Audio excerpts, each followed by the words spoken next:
मेरे साथ है माधुरी। माधुरी ने 2 एग्ज़ाम्स क्लियर किए हैं, एक यूपीएसआई का और दूसरा एसएससी सीजीएल 2020, जिनमें इनको पोस्ट मिली है असिस्टेंट ऑडिट ऑफिसर की। और जो रैंक है, रैंक कितनी है जी? 108। 108 रैंक है इनकी। तो इस वीडियो में जानेंगे इनसे कि कैसे इन्होंने पूरी तैयारी की थी, क्या थी पूरी जर्नी। लेकिन उससे पहले कुछ छोटी छोटी बातें आपको बता दूं, बड़ी इंटरेस्टिंग बातें हैं, आपको हंसी भी आएगी कि एक लड़की गेस्टेड अधिकारी बन सकती है जो एक टाइम पे यूपी कांस्टेबल का एग्ज़ाम क्लियर नहीं कर पाई थी। यूपी कांस्टेबल में दौड़ होती है, फिजिकल होता है, उसमें फेल हो गई ये। आरपीएफ कांस्टेबल का एग्ज़ाम दिया इन्होंने, उसमें भी फेल हो गई। एसएससी जीडी दिया माधुरी ने, उसमें भी दौड़ भाग वाला जो पार्ट था क्लियर नहीं हुआ।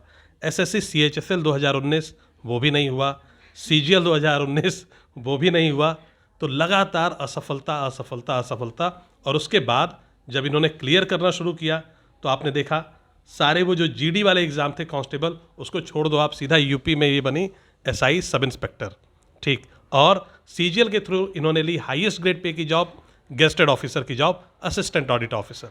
तो इस वीडियो में तो ये जो चीज़ें हैं ये तो ठीक हैं, इससे भी ज़्यादा इंटरेस्टिंग आज लग रही हैं, उस टाइम बड़ी पेनफुल रही होंगी इनके लिए। इनको इग्नू से ग्रेजुएशन करनी पड़ी थी, जानेंगे उसकी भी क्या है पूरी स्टोरी। और 8th में इन्होंने मन बना लिया था कि अब पढ़ाई नहीं करूँगी, अब पढ़ाई नहीं करनी है, अब ठीक है, जब मम्मी पापा शादी वादी कर देंगे तो चली जाऊँगी घर। तो उसकी भी पूरी स्टोरी जानेंगे आज इनसे। तो स्टार्ट करते हैं भाई। माधुरी, सबसे पहले आप ये बताइए कि आप बिलोंग कहाँ से करती हैं, कहाँ से आती हैं आप, कहाँ रहती हैं अभी, मम्मी पापा क्या करते हैं? Thank you so much sir इस प्लेटफॉर्म के लिए कि मैं बता पा रही हूँ अपनी स्टोरी सबको। हम लोग आगरा से बिलोंग करते हैं बेसिकली, बट पढ़ाई के लिए हम लोगों की और अर्निंग के लिए बेसिकली सबसे ज़्यादा तो मम्मी पापा यहाँ पे शिफ्ट हो गए थे काफ़ी साल पहले, गाज़ियाबाद के पास में। ओके, तो गाज़ियाबाद में रहती हैं आप। तो स्कूलिंग कहाँ से की आपने, पढ़ाई लिखाई आपकी इनिशियली कहाँ से हुई? जी, पहले जब गांव में रहते थे तब तो वहीं से हुई थी, और मम्मी पापा एक्चुअली जब यहाँ पे शिफ्ट हुए तो वो मुझे वहीं पे दादा दादी के पास छोड़ के आ गए थे, बिकॉज हम 4 भाई बहन हैं। तो आई गेस उनके लिए उतना मैनेज कर पाना उस टाइम पे ठीक नहीं था, तो वो मुझे वहाँ छोड़ के आए थे। तो 7th 8th तक मैंने वहीं से किया, उसके बाद मैं यहाँ शिफ्ट हुई। 7th 8th तक मम्मी पापा के बिना गांव में रही, दादा दादी के पास, वहीं से पढ़ाई की आपने, राइट? हाँ जी, हाँ जी। क्या इंग्लिश मीडियम, हिंदी मीडियम, क्या था? हिंदी मीडियम था, गांव का ही स्कूल था। गांव का जो गवर्नमेंट स्कूल होता है सरकारी, वो वाला? जी। फिर उसके बाद आप आई गई गाज़ियाबाद।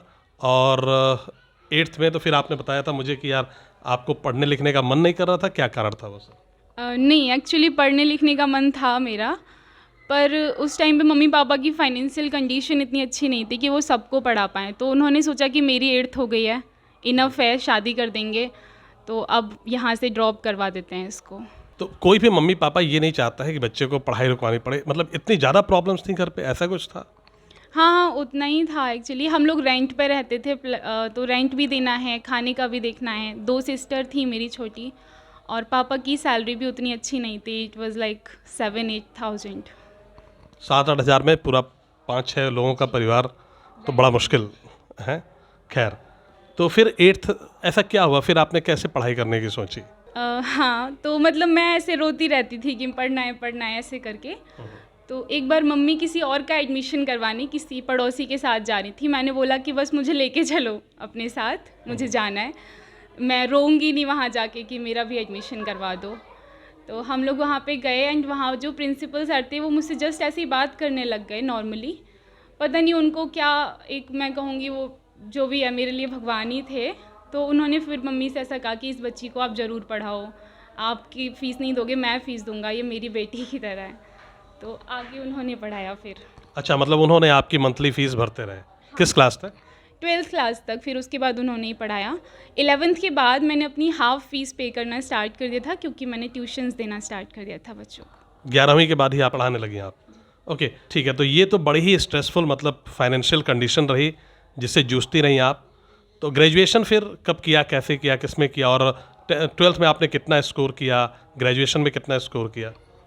हाँ, तो 12th में मेरे ठीक मार्क्स आए थे, 86%। It was not very good, because उस टाइम मैंने कोचिंग्स वगैरह कुछ नहीं ली थी, स्कूल फ़ीस ही मेरी सर दे रहे थे ऑफ कोर्स। उसके बाद ग्रेजुएशन के लिए मैंने एक स्कूल में पढ़ाना स्टार्ट कर दिया था 12th के बाद से ही। तो मुझे लगा कि कुछ तो अपनी भी पढ़ाई जारी रहनी चाहिए, पर डेली नहीं कर सकती थी क्योंकि स्कूल भी जाना था, तो फिर मैंने डिस्टेंस से इग्नू में ज्वाइन किया बीएससी। अच्छा, तो बीएससी किया आपने इग्नू से, और कोई रास्ता नहीं था, अगर पढ़ाई करनी है तो डिस्टेंस से ही पढ़ाई करनी थी, है ना? हाँ जी, हाँ जी, अदरवाइज़ नहीं करनी थी, वही था। अदरवाइज नहीं करनी थी। तो खैर, वहाँ भी आपने अपनी फाइटिंग स्पिरिट दिखाई, अपना ग्रेजुएशन कंप्लीट किया खुद से, और उसके बाद फिर ये कब मूड बना कि यार तैयारी करनी, और ये यूपी कांस्टेबल आरपीएफ वगैरह कब बनना चालू किया? हाँ, तो ग्रेजुएशन जब ख़त्म हो गई थी ना, तो 2-4 लोग ऐसे कांटेक्ट में थे जिनको जो सरकारी नौकरी की तैयारी कर रहे थे, बट यही सब कांस्टेबल वगैरह या आर्मी की तैयारी, जो 2-4 लोग कॉन्टेक्ट्स में थे, तो उन्होंने मुझे बोला कि तू पढ़ने में ठीक है, अच्छे से पढ़ा भी रही है, तो तुझे भी ट्राई करना चाहिए। तो तब मैंने सोचा कि करते हैं। ओके, तो फिर आपने तैयारी शुरू की, राइट? ठीक है। तो आपने फिर ढेर सारे एग्ज़ाम्स दिए, और क्या क्या रहा रिजल्ट? रिजल्ट तो उस टाइम पे तो एक के बाद एक फेलियर्स ही थे। एग्ज़ाम्स मैंने जीटी कांस्टेबल का दिया, आरपीएफ का दिया, यूपी कांस्टेबल का दिया, सीएचएसएल 19, सीजीएल 19, तो कॉन्स्टेंटली उसमें फेलियर्स ही थे। किसी का फिजिकल नहीं हुआ, किसी का फाइनल नहीं हुआ, तो बस यही रहा। बाकी सीजीएल 19 में मुझे लास्ट तक लग रहा था कि हो जाएगा, बट एकदम टाइपिंग के बाद मेरा उसमें 2-3 मार्क्स थे, फाइनल सिलेक्शन नहीं हुआ। तो रोई आके, पहली बार जब फेल हुई थी यूपी कांस्टेबल, शायद पहला था आपका एग्ज़ाम, तो रोई थी घर पे आके? हाँ, उस टाइम पे मुझे ऐसा लग रहा था कि हो जाएगा, शायद से रनिंग हो जाएगी, बट वहाँ जाके पता नहीं क्या नर्वसनेस में, जो भी मेरी तैयारी पूरी थी रनिंग की उस टाइम भी, पर वहाँ जाके नहीं हुआ, तो मुझे बस ऐसा फील हो रहा था कि अब पता नहीं क्या होगा, एक तो जॉब थी। तो लड़की के लिए तो रनिंग, वही गाज़ियाबाद जैसे शहर में, मतलब आप बता रही जहाँ रहती हैं, तो थोड़ा सा मुश्किल रहा होगा, कैसे आपने मैनेज किया ये सब? हाँ, मुश्किल था और मैंने बचपन से ही कोई ऐसे फिज़िकल एक्टिविटी वगैरह नहीं की है, तो मेरे लिए और टफ़ था, पर था कि जॉब तो चाहिए, करना ही है, तो जब आपको लगता है कि करना ही है तो करना पड़ता है। तो सुबह उठ के रनिंग भी करती थी आप, है ना? जी, मॉर्निंग में भी 4-5 बजे उठ के, इवनिंग में भी 4-5 बजे, तो हम दोनों टाइम रनिंग कर रहे थे उस टाइम, बिकॉज़ उस गैप को कवर करना था जो बचपन से कुछ नहीं किया फिज़िकल। ओके, ठीक है। खैर, तो पहला जो रिज़ल्ट आया आपका यूपीएसआई में, है ना? उसके लिए रनिंग वगैरह की तैयारी, और मतलब जो तैयारी की आपने, उसके लिए सबसे पहले आपको, भाई आप सेलेक्ट हुई, शुभकामनाएं। लेकिन हम बात करेंगे सीजीएल पे। सीएचएसएल 19 फेल हुई, सीजीएल 19 कैसा रहा, मतलब कितना पेनफुल था वो? सीजीएल 19 का थोड़ा ज़्यादा मेरे को अफ़सोस था, बिकॉज़ उस टाइम मुझे लगता था कि हो जाएगा। लास्ट तक जब आपको उम्मीद रहती है, आप घरवालों को भी उम्मीद दे देते हो कि हो जाएगा। फिर उसमें वो कोर्ट केस वगैरह भी आ गया था। 15 नवंबर को मेरा एग्ज़ाम था और वो 18 नवंबर का काफ़ी ईज़ी आ गया था, तो उसमें काफ़ी चीज़ें हो गई थी। मुझे लास्ट तक लग रहा था कि सिलेक्शन होगा, घरवालों को होप रहती है, तो उस टाइम बहुत बुरा लगा था। ओके, काफ़ी दुखी थी, हाँ? हाँ जी। ठीक। अब आते हैं जो आपकी तैयारी, मतलब जो था, ठीक है, सीजीएल की तैयारी जो आपने की, तो कैसे स्टार्ट की, क्या क्या किताबें पढ़ी आपने, उसको ज़रा डिटेल में बताइए। हाँ, सबसे पहले जब मैंने स्टार्ट किया था करना कांस्टेबल वगैरह के लिए, तो मैंने एक लोकल जगह से कोचिंग ली थी। वहाँ से मुझे सिलेबस का आइडिया हो गया था, चारों सब्जेक्ट्स का, मैथ्स वगैरह का, इंग्लिश का, रीजनिंग, जीएस।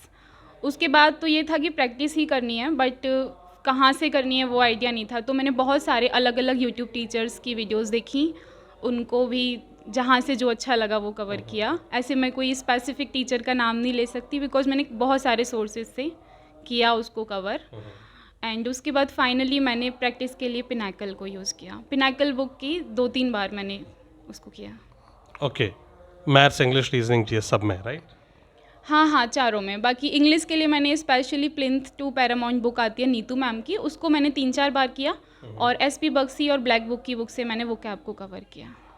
ओके, तो अब मुझे आप ये बताइए कि ये सब जो आप तैयारी कर रही थी, ये भी आप स्कूल में पढ़ाने के दौरान ही कर रही थी, या उस टाइम आपने टीचिंग ड्रॉप कर दी थी? हाँ, सीजीएल 20 वाला जो मैंने अभी दिया, इस टाइम पर मैंने स्कूल छोड़ दिया था, क्योंकि तब मुझे लग रहा था इस बार मुझे करना है। 19 तक मैं पढ़ा रही थी। 19 तक पढ़ा रही थी आप? ओके, तो क्या शेड्यूल होता था डेली, आपका रूटीन क्या रहता था जब आप तैयारी कर रही थी तो? सीजीएल 19 के टाइम पर, सीजीएल 19, उससे थोड़ा पहले? उससे थोड़ा पहले तो सुबह स्कूल, और स्कूल मतलब 2 बजे आती थी स्कूल से, उसके बाद कोचिंग्स भी रहती थी बच्चों की 4 बजे तक, तो उस टाइम मैं नाइट में पढ़ती थी 6 बजे से 10, 11, 12 जितना पढ़ा जाए, एंड वही बस रहता था। सुबह भी नहीं टाइम निकल पाता था इतना, सुबह रनिंग के लिए भी जाती थी उसकी वजह से। तो 19 के टाइम पे टोटल कितने घंटे, मतलब अगर हम 20 की बात करें, अच्छा, तो टोटल कितने घंटे पढ़ाई हो जाती थी रोज? 20 के टाइम पर तो मैंने 10 से 12 घंटे डेली दिए हैं, 19 के टाइम पर 5-6 ही निकल पाते थे। ओके। और कभी सीपीओ देने का नहीं सोचा कि यार दिल्ली में ही एसआई बनते हैं?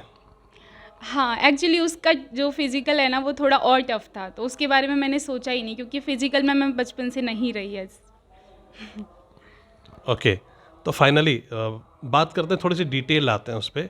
तो आपने यूट्यूब को काफ़ी फॉलो किया है ना, अलग अलग टीचर से वहाँ पे ढूंढ ढूंढ के आपने पढ़ाई की, मैथ्स की भी, इंग्लिश भी या इंग्लिश बुक से ही? नहीं, इंग्लिश का मैंने बुक से ही किया है, प्लेन टू पैरामाउंट बुक को ही मैंने 3 से 4 बार पढ़ा, तो उससे मेरे बेसिक रूल जितने भी होते हैं वो सारे कवर हो गए थे।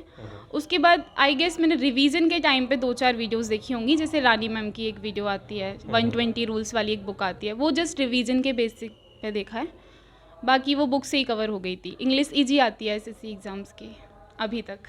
ओके। ओके। अच्छा, ये बात हो गई इंग्लिश की, है ना? मैथ्स, इंग्लिश, रीजनिंग के लिए कुछ खास? रीजनिंग के लिए ज़रूरत नहीं पड़ी, रीजनिंग के लिए जो बेस कोचिंग की थी ऑफलाइन, वहाँ से सिलेबस कवर हो गया था। उसके बाद बस मूक से प्रैक्टिस की तो वो कवर हो गया पूरा। 2-3 चैप्टर थे जिसमें मुझे दिक्कत रहती थी, जैसे मिसिंग नंबर्स, कैलेंडर, क्लॉक, उसको मैंने मल्टीपल टाइम वीडियोस से किया। ऑलराइट। तो ये तो बात हो गई आपकी रीजनिंग की, है ना? अब आते हैं जीएस पे। जीएस में आपने कैसे कैसे तैयारी की, कितना तैयार किया, नहीं किया, वो बताइए। हाँ, जीएस को ही मैंने सबसे ज़्यादा इग्नोर किया है अपनी पूरी जर्नी में।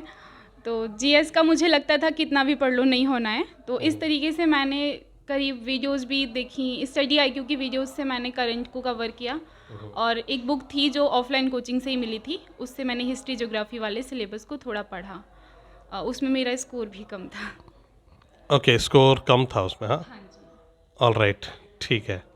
तो क्या सलाह देंगी बच्चों को, मतलब जीएस क्या इग्नोर करना ठीक था डिसीजन आपका, या आपको पढ़ना चाहिए था?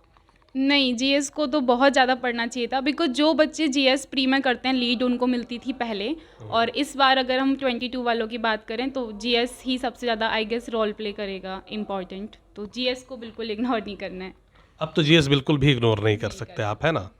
अब तो जीएस बिल्कुल भी इग्नोर नहीं की जा सकती, ठीक।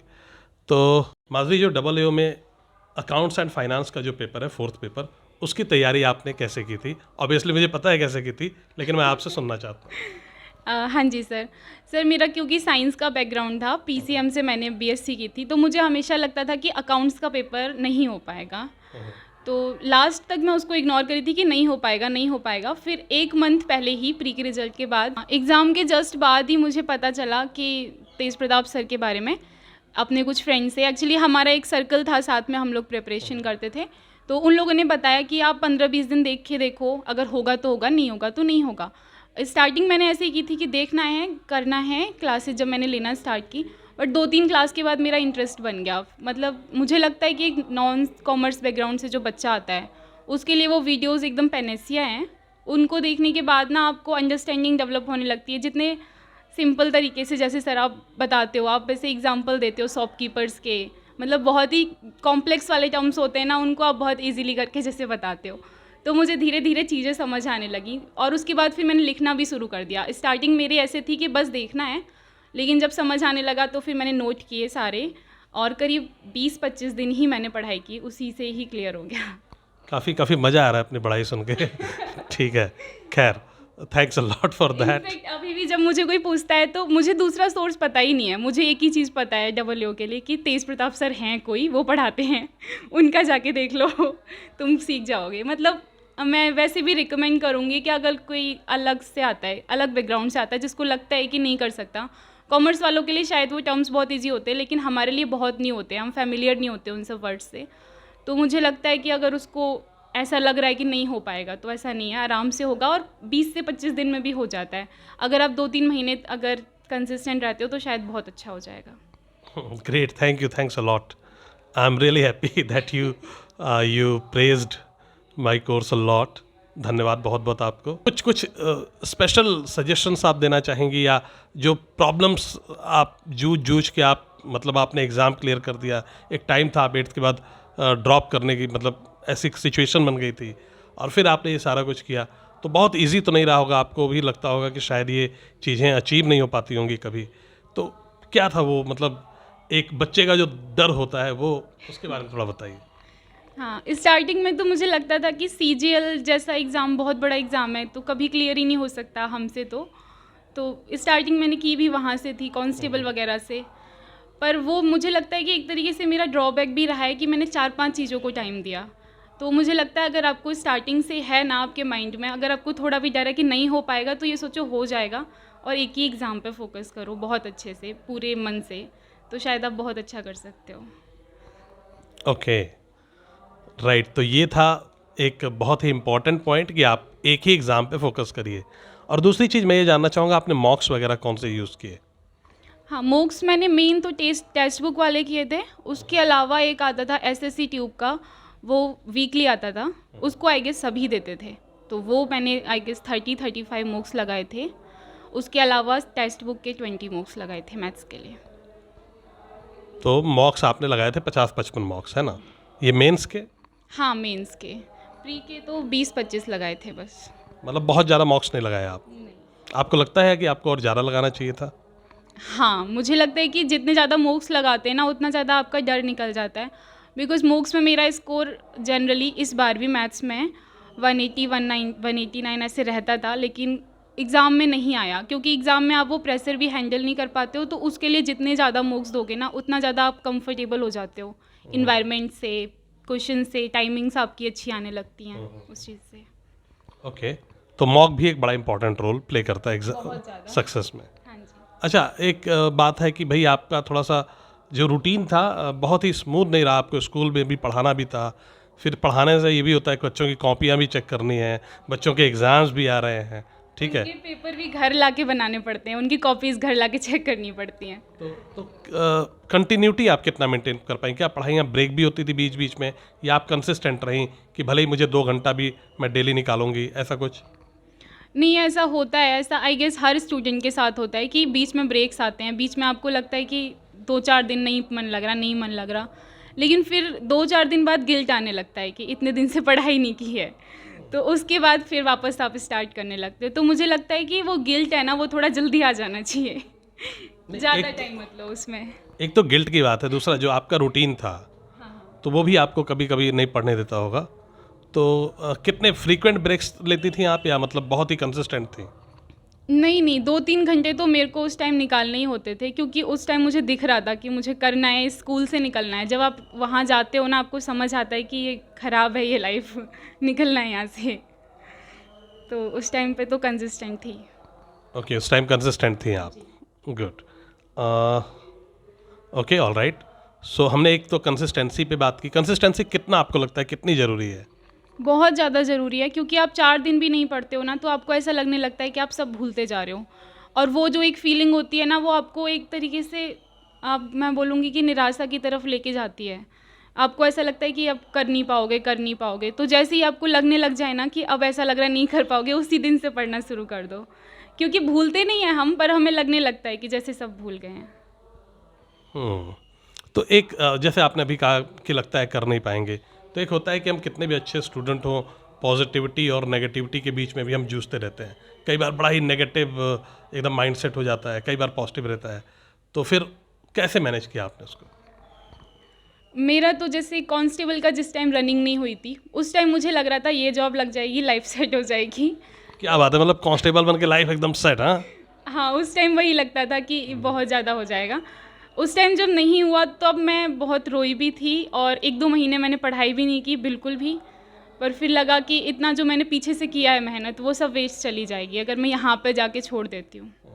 तो उसकी वजह से फिर वापस किया। तो बस उस पीछे वाली मेहनत को बचाने के लिए आपने मेहनत किया आगे? हाँ, क्योंकि कई बार होता है कि हम लास्ट तक आके फिर एकदम लास्ट पे आके हार मान लेते हैं। शायद बहुत कुछ कवर कर चुके होते हैं, और वैसे भी आप जब एक बार सिलेबस कवर कर लेते हो तो सिर्फ प्रैक्टिस का रोल रहता है एसएससी की तैयारी एक बार ही की जाती है मेरे हिसाब से। आपने बस एक बार अच्छे से पढ़ लिया ना, उसके बाद आप 1 महीने भी प्रैक्टिस करके बहुत अच्छा कर सकते हो। इसीलिए जो टॉपर्स हैं, रिपीटर्स हैं ना, वो हर बार टॉपर बनते रहते हैं, यही उसका रीज़न है। तो भाई ये है कि भाई हिम्मत नहीं छोड़ना है, बहुत ज़रूरी है, क्योंकि ऐसा देखा गया है कि ढेर सारी जो जहाज़ होती हैं वो डूबती हैं जब किनारे के एकदम पास होती हैं, तो आपको पता नहीं होता कि कब आप किनारे पे हो, शायद बस थोड़ी सी और एफर्ट और आप पार हो जाओ, है ना। और उसका ये मतलब जो इन्होंने लगातार एफर्ट की, लगातार मेहनत की, उसी का ये नतीजा है कि आज ये इनके पास अच्छी जॉब्स हैं, 2-2 जॉब्स हैं, और ये चाहें तो अब तो ढेर सारी जॉब्स निकाल सकते हैं माधुरी, है ना। हाँ, शायद मतलब देखते हैं। लेकिन कह रही हैं कि नहीं, सीट्स वीट्स नहीं ख़राब करूँगी, ऐसा कुछ है ना। नहीं, सीएचएसएल वाला तो अब फिर नहीं करूँगी, आगे आगे भी नहीं करूँगी, बट अगर अच्छी पोस्ट के लिए सोच सकती हूँ। डेफिनेटली आपको बहुत बहुत शुभकामनाएं। आप और भी, आपका एम्बिशन बढ़े थोड़ा, आप और भी अच्छी एग्ज़ाम्स की तैयारी करें और इससे भी अच्छी पोस्ट आप सिक्योर करें लाइफ में, ज़िंदगी में बहुत खुश रहें आप, यही शुभकामनाएं। Thank you.